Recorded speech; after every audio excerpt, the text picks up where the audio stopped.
it's your boy Calamity here. So we just finished attending our second Brave League at our local LJS Checkpoint Cafe and Hobby Space.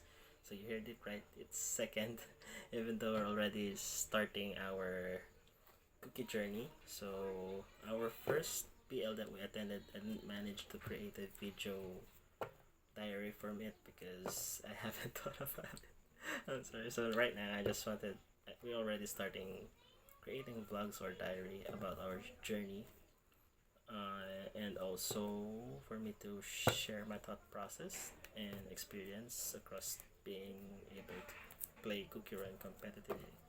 So now I'm going to show you the deck list that we use at this event and explain my thought process on the build itself, and as well as our matches and our standings. So see you later. So here's the list that we're playing. So we're playing with from 4, now we're running 3 Dark Enchantress Laboratory. This is actually good if you're running multiple traps, but currently we're just playing a balance ratios of traps, so but still playing a 3 because being able to tap out to deal more damage and having the assurance that you can just pop this up and raise 2 of your support is a good thing for you, so that you will always have a trap next turn. Next is from the 1 broken seal, now we have 2 because being able to -2 and reset 1 of your support is actually good because you can, for the next swing, you can be able to trap if needed. Broken Omen is being able to reduce 2 damage, and if you're lucky, if you're playing with Mirror Green or anything that can actually ramp up their support, you can actually reduce it to 3 damage, but it's very less likely to deal -2.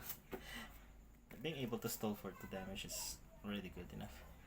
So our 1 cost piercing arrow, but being able to reduce 2 damage just for a cost of 1 support is actually good. That's why we're playing. So that's our stage and traps. Now for our item, my favorite item of all time, 4 Windgrass. Being able to rest 1 of your support if you already felt that they're going to use a trap on that turn. It's pretty good, especially if you already have Wind Archer. So basically play this for free and trigger Wind Archer to draw. So it's a good thing. Next is 3 Windgrass. We played this at 3 because I don't have a choice. It's sometimes good being able to deal 1 damage, extra 1 damage, but I'm still thinking if playing it or 2 for 2 or 1 is okay. It's still a good item. Keep up the Vanquisher 3. I just don't have a choice at the moment, and I used this deck during our second PL. Being able to just heal is okay, but I don't really use it that much. Now heading for our level 1 cookie, our flip butter roll for the just draw 1. So 3 of that. For kiwi cookie, because blocker we need to defend our level 3, especially with archer, as much as possible, so I still want to play 4 copies of kiwi cookie. For blue slushy from the SD, level 1 heal, it's a must. And then from our 2 copies of oyster during our first BL, now we run it at 4. Being able to ramp up support helps the deck, especially we need our aggressive playstyle is based on our support. And being able to, I decided to run it at 2, from 2 to 4 because I needed to ramp up as fast as I can, and it goes well with this one. I didn't manage to have this at our first BL, but we're playing 4 copies of Big Cookie. When this card faints, being able to place one cookie, level 1 cookie of your opponent to their support, pairs up with our oyster cookie. I added this for purple and red, and also yellow, because there's some pesky level 1s that you not wanted to be fainted, so you wanted, instead of killing them, you wanted to go to the support. Plus, yeah, it helps with our oyster cookie. So 4 copies of Windcatcher. It just pairs well with our Wind Archer. For being able to heal and burn damage is a good thing. So that's all for our level 1s.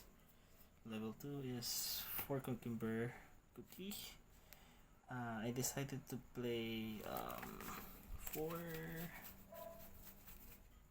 7 draws because I felt like I needed to get Wind Archer as fast as I can, and I've also felt it during the second BL that we tend to burn out. I'll explain it further later, but 7 draws is, I just felt it's really needed. And Tiger Lily Cookie. It's just a good level 2 that I currently have. Being able to deal 3 and heal is quite okay. And for level 3, 1 matcha for the heal, and for Basil, I built this. I maxed from 2. I played it at 4 because of Dark Cacao. If it's Dark Cacao is online, you won't. It's most of the Wind Archer won't be able to deal as much damage. So just having this Basil Pesto is, if not heal, you just force aggro with 4 damage, withdraw 4 damage, I guess. Next is 2 Mystic Flower. Very good level 3. Being able to trust 2 all of their cookies health is a good thing because they won't be able to flip heal. Shout out to Zay and bro Ryan for letting me have this beautiful card. Next, our boss monster is Wind Archer. Pretty much that can deal 6 or 5 if we have the item. We can deal 5 damage max. Being able to swing for 3, then rest 2 deals damage, and being able to draw in with triggering item is such a big deal. So that's all the deck that we have. So from the previous build, we removed our Sugar Swan Cookie. We used to play with 4. We used to play 3 red panacotas and Fairy Cookie. I just felt that this doesn't do really well. Even I doesn't. It's level 2 and it needed to faint, so I'd rather just max out. I'd rather max out Oyster instead. So I remove it from 4. So that's the deck list. But luckily, we managed to score some upgrades. So we bought 4 Concealer of Truth, which allows us to place 1 card for support area to draw 2 cards, which is pair up with another card that can pair up with our Oyster Cookie, and Cookie Windmill.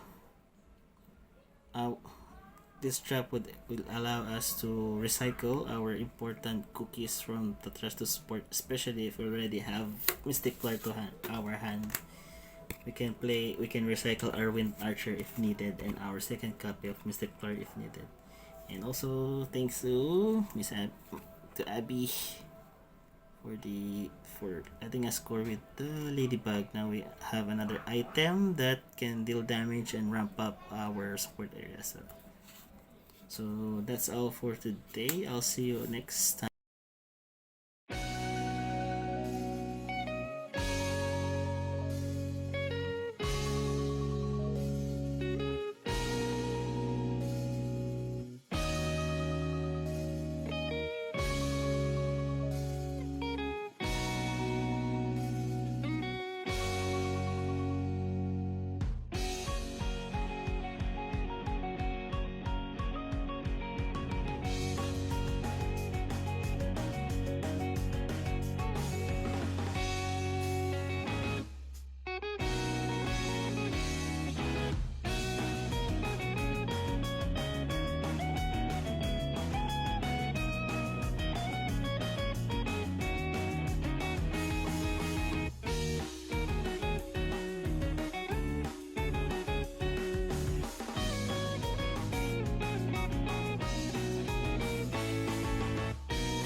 So our matches during our second Brave League is number one is against with my brothers Ira with SMC Fire Spirit.